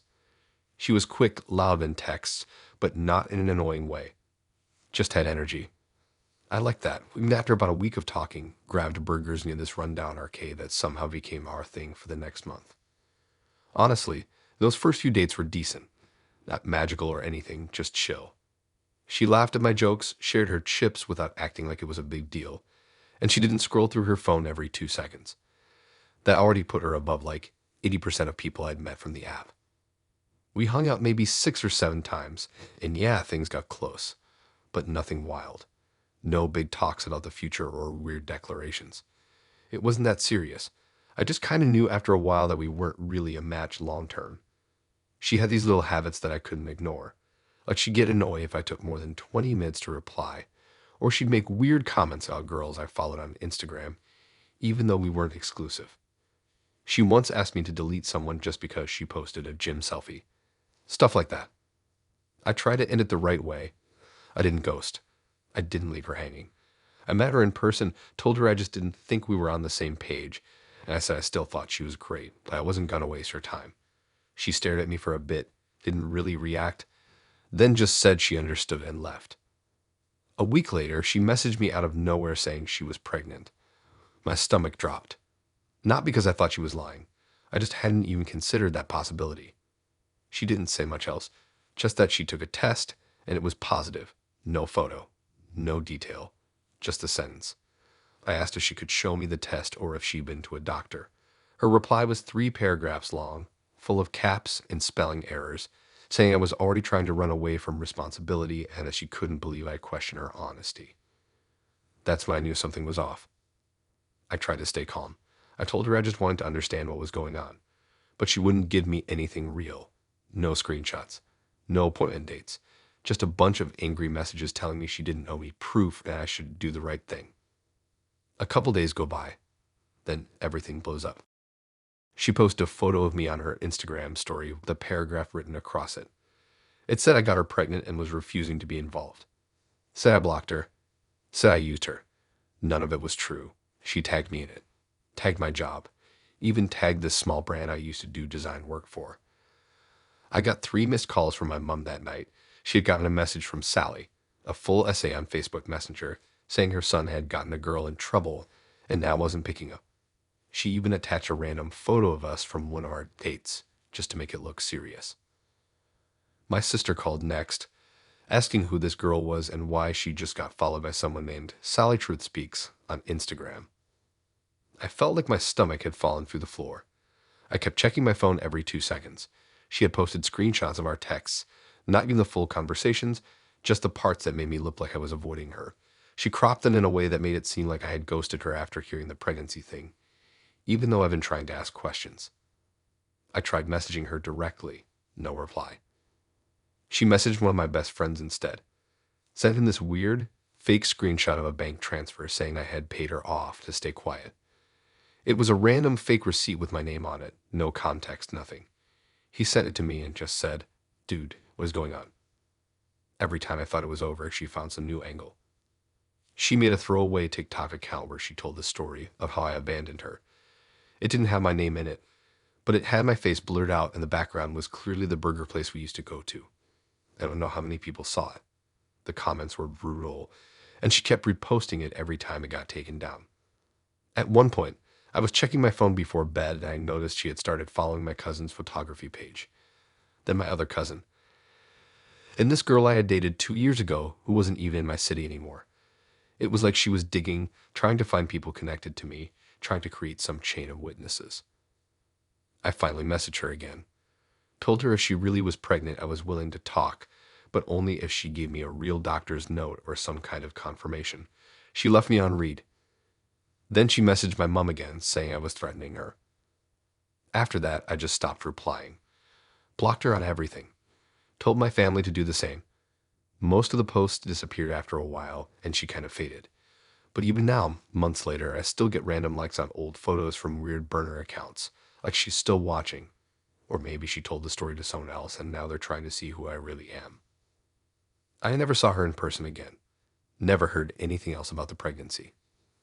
I don't know if it was fake or just something she used to keep me close or punish me. But every time my phone buzzes now, I check the name, just in case. It's been a while. Still haven't been on Tinder since.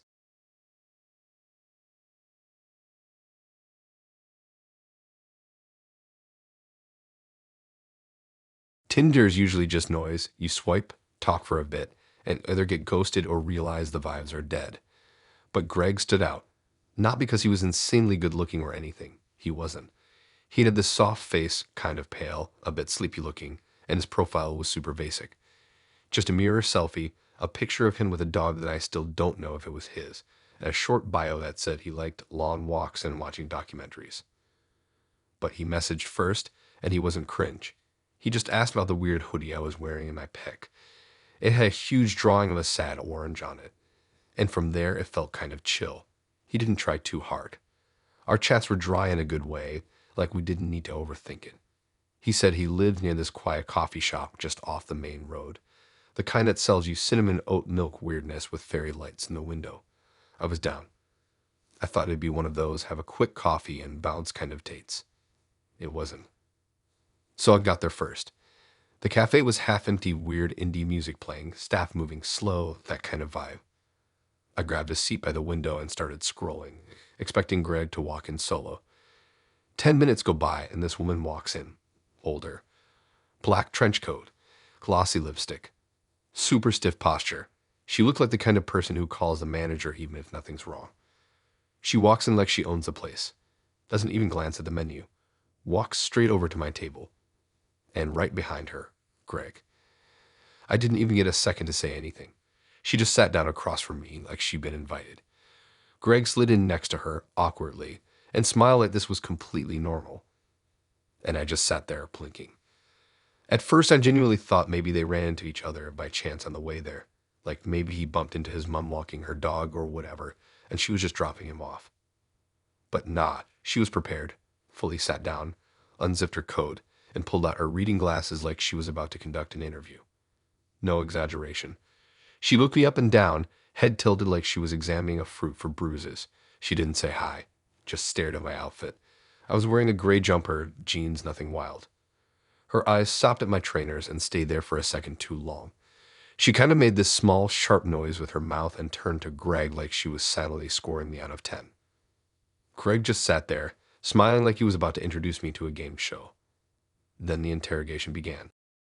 She started asking me questions. Not normal first date questions. Not even mum questions. These were weirdly intense but calm, like she'd rehearsed them. Where do you live? Who do you live with? How many siblings? What's your job? Do you plan on changing careers? You want children? Have you ever been in trouble at school? It wasn't even what she was asking. It was how, like she wasn't interested in the answers. She just wanted to hear how I answered. The worst part, Greg didn't stop her. He just sat there, sipping a hot chocolate she had ordered for him without asking. Yeah, she ordered for him. She went up to the counter and said he'll have the usual. I swear the barista already knew. Meanwhile, I still hadn't even had the chance to order mine. She circled back to my appearance, like it was part of a checklist. Said I had a nice face, but maybe I should consider softer colors instead of harsh black eyeliner. I wasn't even wearing that much makeup. She asked if I'd ever worn dresses with longer sleeves. Asked if I ever had braces. Told me Greg always liked girls with longer hair. She said, Greg's never dated someone with your look before. And then she smiled, like it was a compliment. I looked at Greg. He just sipped his drink. No blink, no laugh, nothing. By this point, I wasn't even angry. I was just frozen. Like I didn't know what kind of weird social contract I had entered. You ever sit in a moment and think, if I stand up now, will it make this weirder? Or will it save my life? That's what it felt like. I tried to talk to Greg a few times, redirect the convo, throw him a question. But every time his mom would answer for him.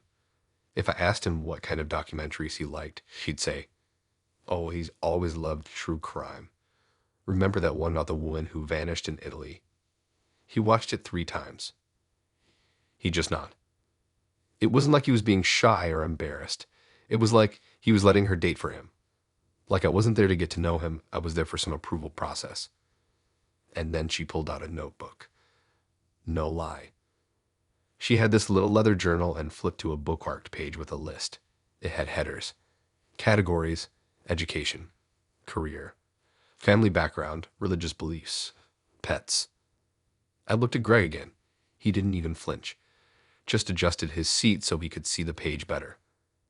She asked me about what I wanted in 5 years, 10 years, if I ever struggled with finances, if I believed in joint bank accounts, if I thought it was inappropriate to move in with someone before engagement, not marriage, engagement. And then, as calmly as someone ordering a tea, she asked if I would be open to attending premarital counseling if things got serious with Greg. I hadn't even finished my damn drink.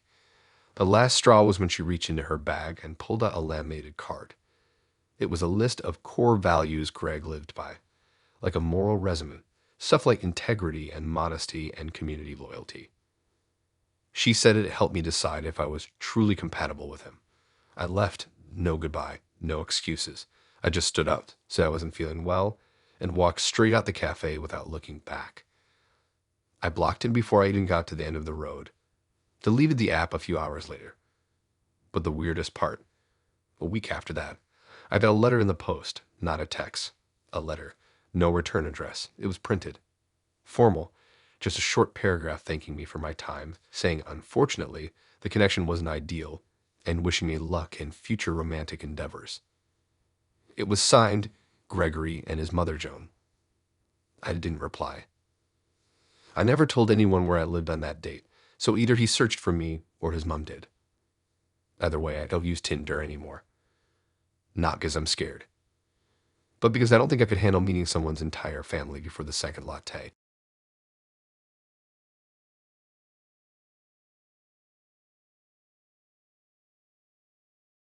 It started like most things do these days, with an app.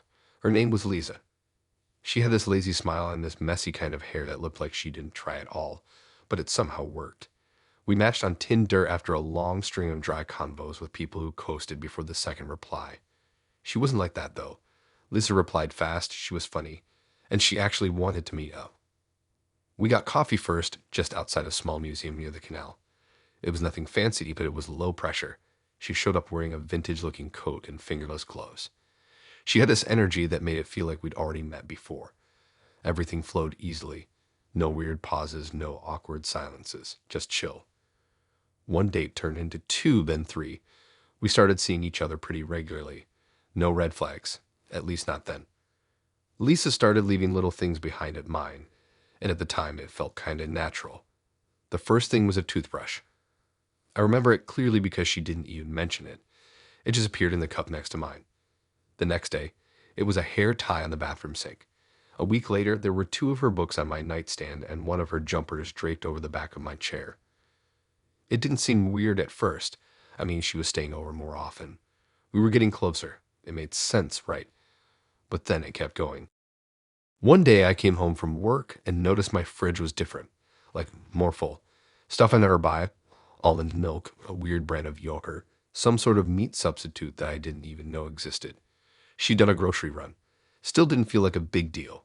I was tired. I had work the next day, and honestly, it was kind of nice having food stocked. But after that, it was like a switch flipped. She started acting like she lived there, not like someone staying over. Full on, feet on the couch, throwing her jacket on my desk kind of energy. She'd leave candles burning in my bedroom. She changed the layout of the bathroom drawer. One night I came home to my hoodie collection, which I kept on a shelf, had been folded and reorganized by color. And then it got really strange. I woke up one Sunday to the sound of clattering. She was in the kitchen, wearing one of my t-shirts, playing a podcast I'd never heard. She had taken over the space. When I went to grab my favorite mug, it wasn't there. Turns out it was now in the top cupboard. I asked her why she moved it, and she just laughed and said it made more sense there. That week, she didn't go home, not once. I started noticing stuff that hadn't been mine. A pair of trainers by the door I didn't recognize. A pink tote bag hung behind my coat. A makeup bag in the bathroom. She had her own spot in the wardrobe. Thing is, we never had that conversation. Not once. No, hey, is it cool if I move in? Or should we talk about this? She just did it. Slowly, quietly, like fog rolling in. Then came the drawers. I was getting ready for work, looking for a pair of socks, and realized she had claimed the bottom two drawers of my dresser. Full, folded, labeled with those tiny little drawer dividers. She even had a tiny jewelry box on top, with her rings and earrings lined up like it was her own place. It was the first time I felt something really off. I just stood there staring at her stuff. She wasn't even in the room. I think she was out getting coffee. But it hit me how deeply she had embedded herself in my space without me saying yes, without asking. I didn't know how to bring it up. It felt awkward. Like, what was I supposed to say? Hey, could you maybe move out even though I never said you could move in? The next time I came home late from work, it was dark, and my key didn't work. I stood there outside my own flat, jiggling the lock like an idiot. Then I realized the lock had been changed. I knocked. No answer. I called her. Straight to voicemail. After 20 minutes of standing there, cold and confused, I saw a light flicker on inside. She opened the door, smiled like nothing was wrong, and stepped aside. No explanation, no apology. I asked her why the lock had changed. She said, dead calm, that the old one was getting rusty and she sorted it. I asked how she even managed to get a locksmith. She said she used the landlord's info, which I had in a drawer I thought she never went through. She acted like I was overreacting. I slept on the sofa that night, not really sleeping at all. I kept thinking about how much she knew about me now. My schedule, my habits, my flat. She had access to all of it. She'd read through my bookshelf, use my laptop, rearrange my kitchen. When I got up the next morning, she was in my hoodie again, making coffee, scrolling on my iPad like she owned the place. I tried to talk to her properly. I told her I needed space. She just stared at me and said nothing. Like, literally nothing. Just a blank look like she didn't understand the words coming out of my mouth. Then she walked away. I went to work. She didn't text. When I came back that evening, my bedroom door was closed. I walked in, and I swear, it looked like a completely different room. My posters were gone. My shelves had been cleared and replaced with her crap. There were fairy lights around the bed. A rug I'd never seen before. My side of the bed had been flipped, so the nightstand I always used was now on her side. I checked the drawers again. All of them were full now. I don't know what snapped in me, but I left. I didn't say anything. I just took my backpack, my wallet, my phone, and left. I stayed at my mate's place for a couple of nights. When I came back to get the rest of my stuff, with 2 mates to help, the flat was clean. Too clean. Her stuff was gone. Every trace of her had vanished. Even the lock had been changed back. I never saw her again. Her number didn't work. Her Tinder profile was gone. She didn't exist on Instagram or anywhere else I could think of. It was like she'd never been real. But sometimes when I'm walking back from work, I get the weirdest feeling like someone's following me. And once I found a jumper, hers, folded neatly in my mailbox. No note, no explanation. Just the jumper.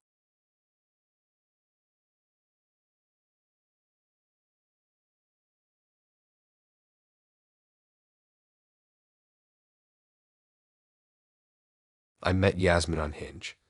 I wasn't even looking for anything serious. My last relationship ended in a way that kind of messed with my head, so I was just casually dating, trying to keep things light. Yasmin was funny, quick with replies, and actually seemed chill. She worked in fashion, always posted cool outfit stuff on her story, and our first date was easy. We laughed a lot, got some overpriced ramen, and it felt like she actually listened when I talked. That's rare, honestly. The second date was even better. She brought me some coffee she said reminded her of me, which I thought was sweet. She remembered this dumb story I told about how I always spilled coffee on my shirt during uni. That little detail impressed me. We chilled at this small park afterward, nothing crazy, just talking. I went home thinking, yeah, I could see this going somewhere. By the third date, we'd been texting nonstop, and yeah, I know how that sounds. Maybe too fast, maybe too much.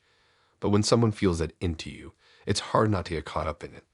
The energy was strong. We spent the night together, nothing wild, just movies and pizza and lying around. She told me she felt safe around me, said she hadn't felt like that in a long time.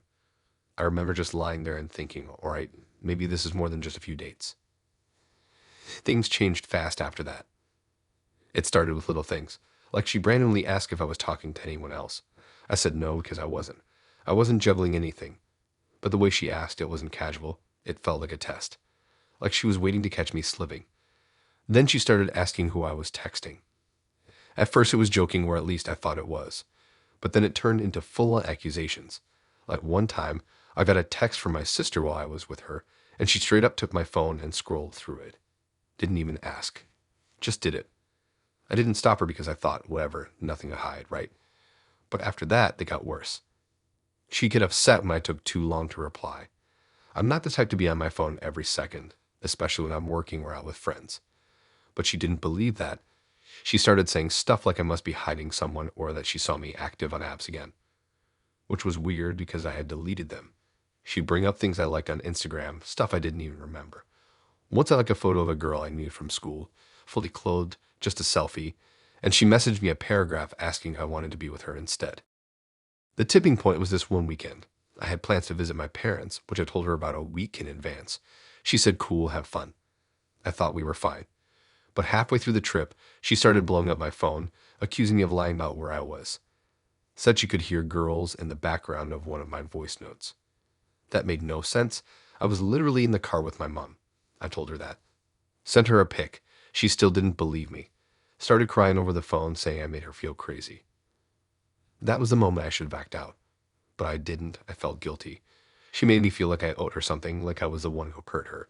She'd always say stuff about her past relationships, how Vaz cheated on her, how she was used and thrown away. I didn't want to be another one of those people, so I stayed, and I let her get closer. She started showing up at places I mentioned in passing. Like I'd say I had plans to go to a gate with mates, and suddenly she'd be there too, saying she just felt like checking it out. It happened 3 times before I finally confronted her about it. She said it was love, that she just wanted to be part of my life, that she couldn't bear the thought of me having fun without her. It sounds ridiculous writing it now, but back then, I kept making excuses for her. One night, I was out late with some college friends I hadn't seen in ages. We grabbed food after drinks, sat in this dodgy takeaway until almost 2 a.m. I didn't text her because I was just living the moment. When I got home, there she was, sitting on the steps outside my flat. No jacket, no explanation. Said she thought I died or cheated or both. She cried and said she was scared, and I just let her in. Gave her tea. Calmed her down. But inside I felt trapped. I was scared to say the wrong thing because I didn't know how she'd react anymore. The final straw. She made a fake profile pretending to be another girl and then tried to catfish me. Literally messaged me pretending to be someone new just to see if I'd bite. I didn't, obviously. I recognized her writing style immediately. Confronted her again. She cried again. Same cycle. That night, I blocked her. Changed my locks. Told my mates. She didn't stop, though. New numbers, emails, even wrote me a letter and left it under my windscreen wiper. It took months for her to stop fully. I don't even know if she's really gone for good. I don't think about dating the same way anymore. When someone's too into me too quickly, I pause. I read between the lines more. It's not that I'm scared to trust people. I just don't ignore the signs now. I've learned that the scary stuff isn't always loud or violent. Sometimes it starts with a sweet smile, a thoughtful coffee, and someone who just wants to be part of your life.